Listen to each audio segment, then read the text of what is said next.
Ils sont beaux, ils sont magnifiques, ce sont nos thèmes du 4 à la suite. Regardez, ce soir, on joue avec la notion de liberté. Héritage et succession au cinéma. Le passé sportif des personnalités ou le thème mystère. Yarno, une nouvelle fois premier qualifié, va donc choisir en premier, sans précipitation, son thème. Les 3 thèmes sont intéressants, mais je vais prendre le passé sportif des personnalités. C'est parti.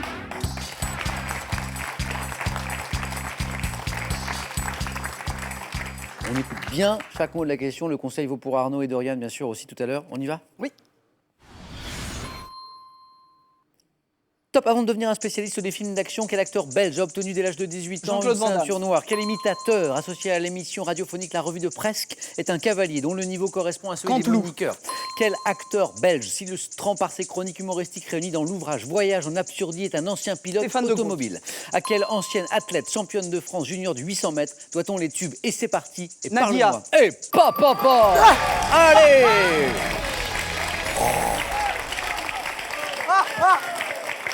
Oh là là. 4 questions, 4 bonnes réponses, 4 à la suite. Là, on est vendredi. Jeudi, 4 à la suite. Oui. Mercredi, 4 à la suite. Mardi, peut-être 4 à la suite. 4 à la suite. Et lundi, 3 3. et un jeu décisif. Donc, Waouh. oh là, j'en reviens pas. Encore un 4 à la suite. Incroyable. Ouais. Yarno, bravo pour ce 4 à la suite. Et c'est parti pour Arnaud. Maintenant, on va jouer avec lui. Yarno, bravo. Merci Samuel. Alors, je suis content parce que jusque-là, je ne me suis pas encore trop emmêlé les pinceaux dans Yarno et Arnaud, mais ça va sûrement venir.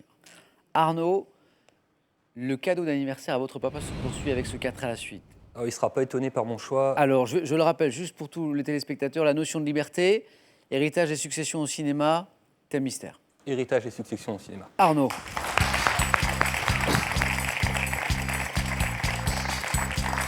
Et oui, je sais Arnaud que vous êtes cinéphile. Tout à fait. Héritage et succession au cinéma. Arnaud, on y va? C'est parti.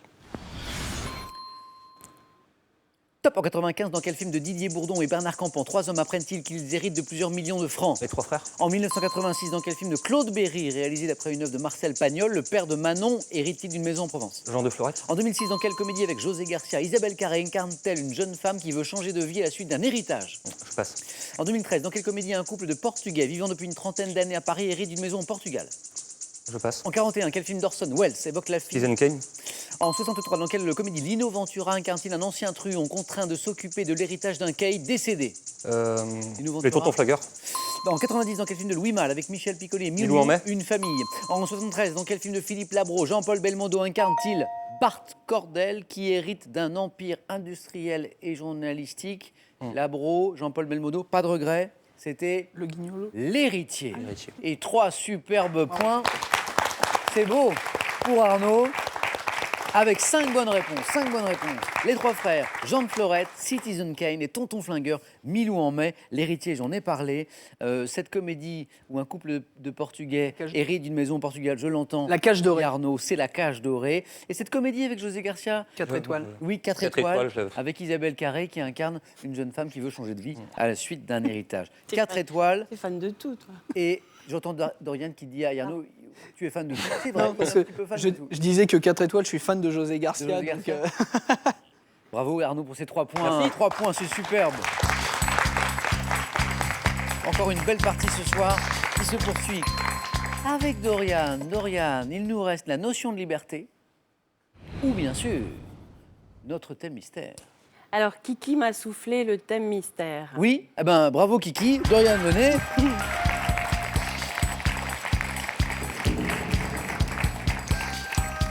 Pour ceux qui nous rejoignent en cours de partie, qui est Kiki? Kiki, c'est la petite peluche rose, mascotte. la mascotte de Dorian, offert par la petite Emmeline, 5 ans, que je salue pour porter chance à Dorian. Voilà pour Kiki. Et maintenant, le thème mystère. Quel est-il? J'ai expliqué en début d'émission que Dorian est une amoureuse des animaux. Voici le thème mystère. Les animaux d'Australie. Oh là. Non mais ça ne s'invente pas quand même. C'est beau, Dorian. Hein, un thème sur les animaux pour vous qui êtes amoureuse des animaux. On y va, Dorian? On y va. Et on vise bien sûr l'excellence. On vise au moins 3 bonnes réponses pour rester dans la course. Attention. Top. De quel mammifère marsupial d'Australie se Le déplace sans kangourou. phare? Quel chien sauvage désigné par un Le mot dingo. anglais? Quel lézard des déserts australiens au corps recouvert d'énormes épines doit son nom à une divinité cananéenne?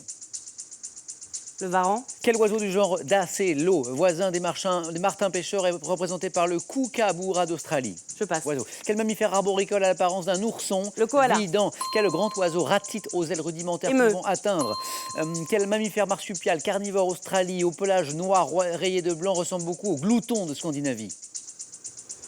Carnivore. Noir, blanc. Le diable de Tasmanie. Quel mammifère fouisseur australien dont l'allure rappelle celle d'un hérisson?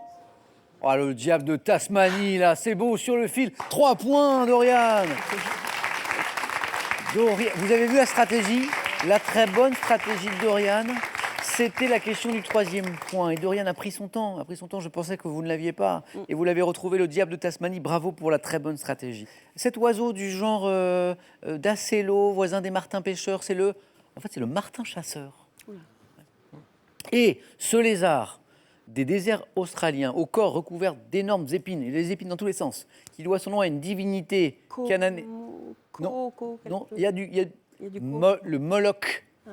Moloch. Allez voir si vous ne connaissez pas la tête du Moloch sur Internet, vous tapez Moloch, vous ne serez pas déçus. Il est vraiment pas folichon, ce Moloch, vous allez voir, il a une drôle de tête. Bravo pour ces 3 points.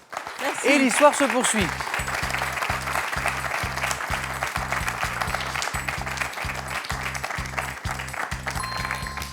Yarno, vous l'avez compris, est qualifié et va disputer. Et ça, ne bougez pas de la maison, hein, parce que ça, c'est important. Yarno va disputer un face-à-face dans un instant pour la cagnotte. Une très belle cagnotte. Mais qui sera son adversaire? Donc, départageons Arnaud et Dorian, dont les scores retombent à 0. Malgré ce très bon score, tous les deux, 3 points. Voici le jeu décisif. Le premier, la première à 2 points, se qualifie. Regardez. Qui suis-je? Personnage, apparu en 1937. Je suis considéré comme le plus grand rival de Bugs Bunny et Arnaud. Daffy Duck. C'est Daffy Duck. Et oui, le personnage de dessin animé que nous cherchions avec l'indice à l'image le canard, Daffy Duck. Dorian, Arnaud, nouvelle image. Que suis-je? Accessoire, utilisé pour la première fois par Jean Massé en 1800. Arnaud? Gantbox. Gantbox est la bonne réponse. Et c'est Arnaud qui va affronter Yarno dans un instant face à face. Bravo Arnaud. Et merci Dorian. Et merci. Ça a été un plaisir de jouer avec vous.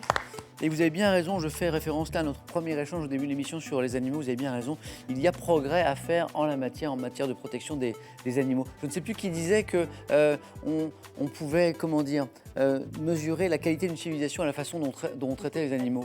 Et je crois que c'est très juste. Dorian, un grand merci. Un cadeau pour vous, le voici. Xel.fr, vente en ligne de sacs et bagages de marque, vous offre cette valise et son vanity assorti. Trouvez tout ce qu'il vous faut sur Xel.fr. Écrivez la joie et le bonheur chaque jour. Avec ces livres optimistes à souhait, exprimez-vous, détendez-vous, souriez. Plongez dans ces pages aussi souvent que vous le souhaitez. C'est votre moment. Face à face, à ne pas rater dans un instant, à ne pas rater aussi cette nouvelle occasion pour vous de gagner 20 000 €. Vous allez vous régaler avec cette question. À quel type de danse et de musique associe-t-on l'Argentine? 1. Le tango. 2. La polka. Bonne réponse, 3243 pour le téléphone et par SMS 1 ou 2 au 7 10 20, tirage au sort parmi les bonnes réponses. Qui va s'imposer ce soir? Arnaud pour la première fois ou Yarno pour la 5e fois? C'est la cagnotte là qui peut tomber ce soir. La réponse est dans quelques secondes, ici, sur France 3.